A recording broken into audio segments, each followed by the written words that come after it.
teď si uděláme malý test odolnosti nového signalizátoru záběru Flacarp F1.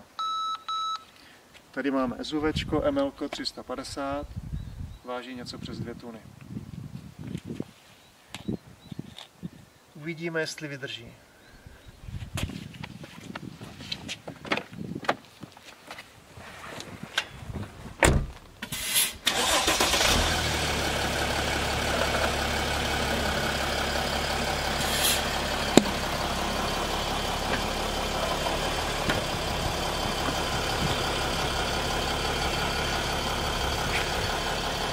Krabička nepraskla, drží pohromadě, takže to jsou vidět stopy pneumatiky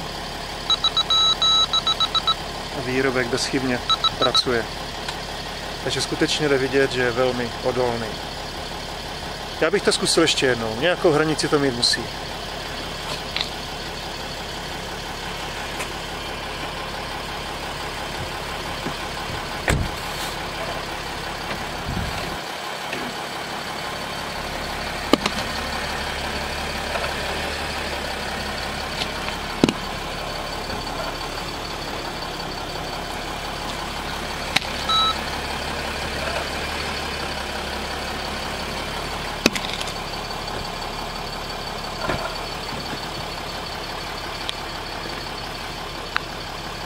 Takže teď uvidíme.